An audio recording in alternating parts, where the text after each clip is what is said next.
L'économie européenne, donc pas tout à fait en panne. Il reste encore quelques dixièmes de croissance. Mathieu Plane, bonjour. Bonjour. Mathieu Plane, donc économiste à l'OFCE. Cette croissance française, si on commence par elle avec ces derniers chiffres du troisième trimestre, plus 0,4%, qu'est-ce que vous dites? Merci l'effet JO ou au contraire, on aurait pu attendre mieux avec les Jeux Olympiques?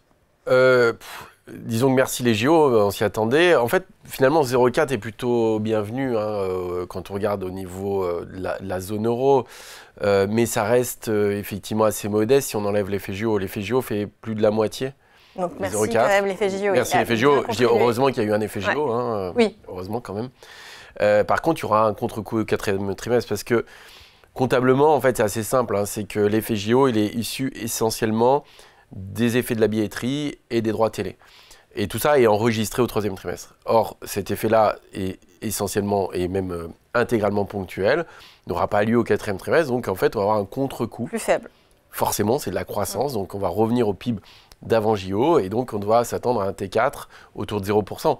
Donc c'est bienvenu, mais c'est très ponctuel. Voilà. Oui, mais est-ce que ça peut remplacer les JO, le tourisme qu'on a habituellement pendant l'été à Paris? Oui.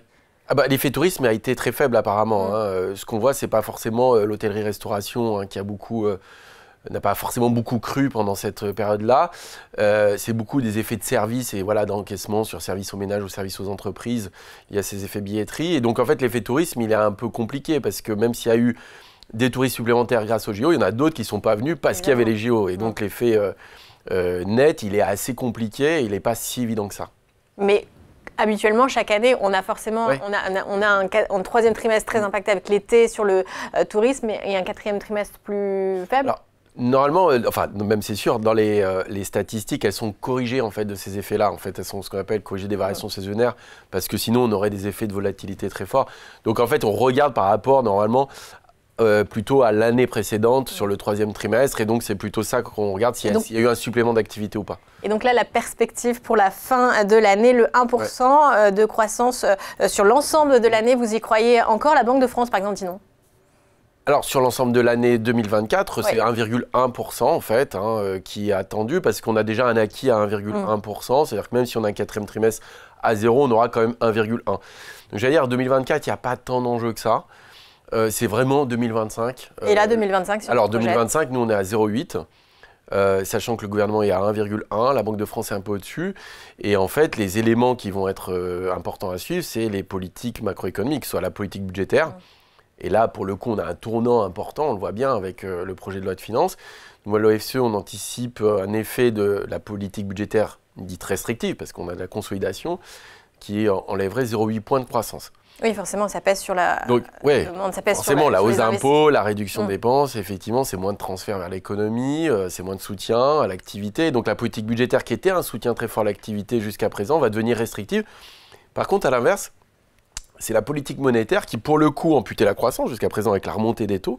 Les taux d'intérêt, on les attend à la baisse. Et donc, petit à petit, ça va donner une bouffée d'oxygène à l'économie, qui est assez bienvenue au moment où on fait de la restriction. L'investissement, qu'on ne voit pas encore assez au niveau européen, c'est ce que disait Christine Lagarde. Ah non, mais c'est même une catastrophe. Ça n'a pas repris, et ça a surpris les économistes de la BCE notamment, mais ça n'a pas du tout repris encore. Ça n'a pas insufflé un souffle de consommation. Non, alors, ça a certainement évité que ce soit pire. Mais l'effet de la diffusion des taux, elle est longue en fait. C'est-à-dire que dans les évaluations qu'on fait, ou les modèles qu'on a, les effets entre la baisse des taux de la Banque centrale et les effets concrets, réels, qui jouent à plein, c'est entre 12 et 18 mois. Donc quand une décision elle est prise à l'été, par exemple, de 2024, les effets, il faut les attendre au second semestre 2025. Donc il y aura une montée en charge progressive, mais il ne faut pas s'attendre à des effets tout de suite. Et il y a d'autres facteurs qui jouent par contre à la baisse sur l'investissement, qui sont la remontée des faillites, qu'on voit qui est très forte. Même si on a une petite baisse des taux, il reste quand même assez élevé par rapport à ce qu'on a connu. Et puis, on a une dette privée qui est importante. Et on a la question politique et fiscale qui arrive. C'est-à-dire, donc, il y a encore un attentisme, en fait. Il y a un attentisme, il y a la question de hausse de fiscalité qui peuvent être importantes. Cet attentisme joue, bien sûr. Et on voit qu'on a une contraction de l'investissement qui est importante, là maintenant, depuis 4 trimestres en France, mais aussi en Europe, ce qui n'est pas du tout le cas des États-Unis. On voit vraiment un décollage américain par rapport à l'Europe. Et ça, c'est quand même très inquiétant. Il faut aussi rappeler aussi quelque chose qui est intéressant, notamment pour la France, mais c'est vrai pour l'Europe, c'est qu'en plus, la croissance est plutôt soutenue par la consommation publique. Or ça va s'arrêter. C'est-à-dire que, par exemple, sur un an, on a à peu près la moitié de la croissance qui est liée à la consommation ou de l'investissement public. Et oui, forcément, si ça freine du côté voilà. des dépenses budgétaires. Et forcément, la restriction budgétaire fait que ce moteur-là va s'éteindre mécaniquement. Est-ce que vous êtes d'accord avec le ministre Antoine Herman qui, dans un tweet, disait juste après la publication du chiffre de croissance, l'économie française est solide et il parle d'un acquis de croissance? C'est parce que c'est l'auto-persuasion.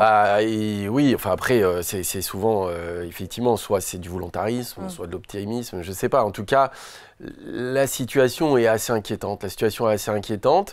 On le voit parce que tout repose désormais sur effectivement cette baisse des taux. Est-ce qu'il y aura un vrai relais sur l'investissement? À mon avis, à court terme, il ne va pas arriver tout de suite parce qu'il y a d'autres freins à l'investissement et notamment les hausses de fiscalité, la restriction budgétaire. Le moteur de la conso publique va s'arrêter aussi.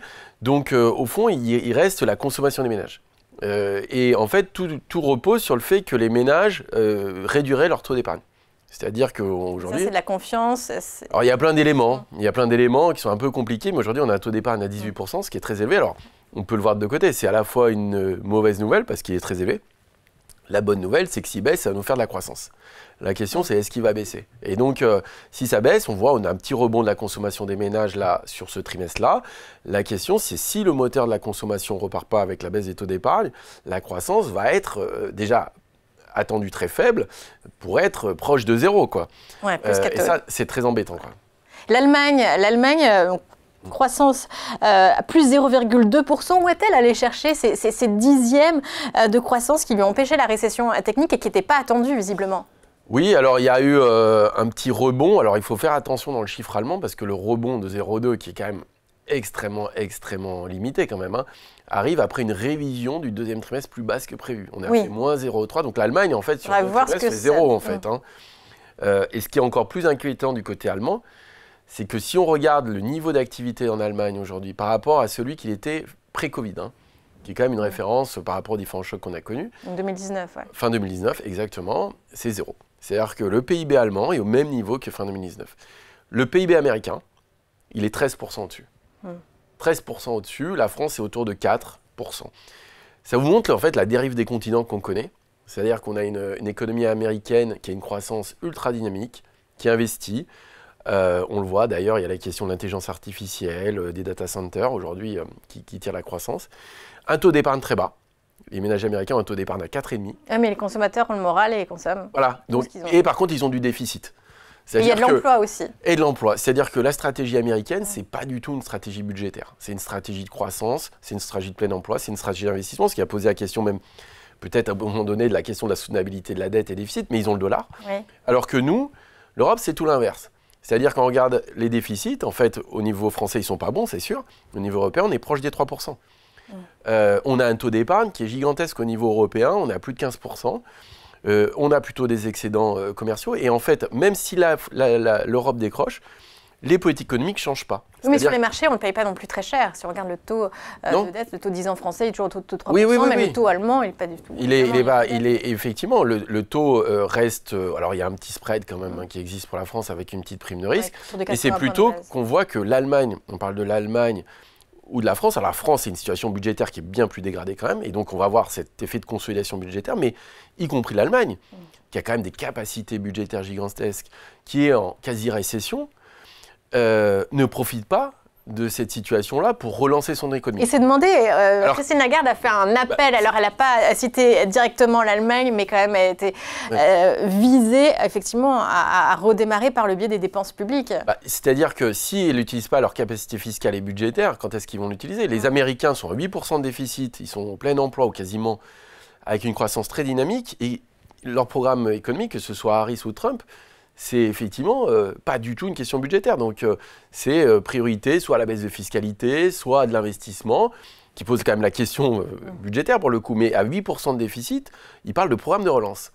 Alors même qu'ils ont une croissance forte. Oui, nous, l'Allemagne a quasiment pas de déficit, a une croissance nulle, et ne parle pas du tout de relance, mais de consolidation budgétaire. Donc on voit qu'on a un petit problème de stratégie macroéconomique, et le rapport Draghi le souligne aussi, c'est-à-dire qu'on est en train de passer à côté. Oui, parce qu'on n'est pas d'accord au niveau européen, on n'est pas d'accord avec les Allemands. Exactement. Effectivement, on n'a pas parlé du rapport Draghi, mais il est déjà quasiment enterré. Il est enterré parce qu'il y a des Allemands. Vous avez raison, il n'y a pas de vision européenne autour de ça.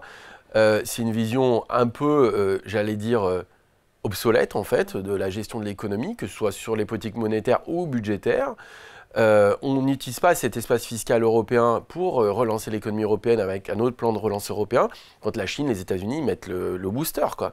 Et donc, le risque, c'est de mourir les plus riches du cimetière, quoi. C'est-à-dire, au bout d'un moment, vous avez finalement, votre niveau de dette, réellement, par rapport au reste du monde, est plutôt assez bas. Mais par contre, vous n'avez plus de croissance, vous n'avez plus d'innovation, votre productivité décline. Et donc, vous perdez des parts de marché. Un mot de l'Italie, justement, vous parlez du rapport Draghi, là c'est un Italien, mais l'Italie a fait 0% au troisième trimestre, c'est quand même dommage, parce qu'on disait que l'Italie bénéficiait le plus du plan de relance européen, le Next Generation EU. Comment on explique ce mauvais chiffre, cette mauvaise performance ? Alors, l'Italie, même si on n'a pas tout le détail du chiffre italien, l'Italie, il faut savoir qu'elle a bénéficié, comme vous l'avez bien dit, du plan de relance européen qui a quand même boosté la croissance italienne, qui a été la bonne surprise. Effectivement, l'Italie s'en est plutôt bien sortie par rapport à d'habitude. L'Italie avait quand même des gros problèmes structurels. Et de l'autre côté, ils ont fait une surprime assez folle d'ailleurs sur la question immobilière qui va s'arrêter en fait et qui a boosté le secteur immobilier de façon très forte et qui s'éteint progressivement. Ce qui fait que d'ailleurs leur déficit va baisser plus qu'en France. Mais par contre, il n'y a plus ce soutien très fort lié à cette prime exceptionnelle. Mais du coup, ça a quand même très très fortement boosté le secteur de la construction, ce qui n'est pas du tout le cas aujourd'hui en France, on le voit. L'investissement logement, l'immobilier est un secteur qui va quand même très mal, même s'il commence à y avoir des signaux, des petits signaux d'amélioration. Et finalement, en Europe, on compte sur quelle économie, la locomotive? On parle de l'Espagne, vous êtes d'accord, mais avec un gros problème d'emploi quand même. Oui, il part d'abord d'assez loin. Il reste avec un taux de chômage supérieur à 10%, l'Espagne, ce qui fait aussi une réserve de main-d'œuvre importante. C'est un peu la revanche d'ailleurs des pays d'Europe du Sud, cette affaire-là. C'est-à-dire qu'aujourd'hui, on voit l'Espagne et le Portugal, par exemple, sont des pays qui ont une économie qui va bien, des déficits faibles, une croissance assez forte. On voit l'Allemagne est extrêmement à la peine, c'est vraiment le pays malade de l'Europe, même si pour le coup, je trouve que l'Allemagne a des capacités d'action énormes, mais elle ne les utilise pas. Et la France est vraiment entre deux, avec une situation qui n'est pas si mauvaise que ça en termes de croissance au niveau de l'Europe. Mais par contre, la question budgétaire devient un vrai problème en France. Et donc, on va être pénalisé par la suite pour des raisons assez simples. Il va falloir redresser assez nettement nos comptes publics et ça va freiner la croissance, ce qui ne sera pas forcément le cas de nos voisins. Merci beaucoup pour ces éclairages. Mathieu Plane, économiste à l'OFCE. Merci à vous. Merci à vous.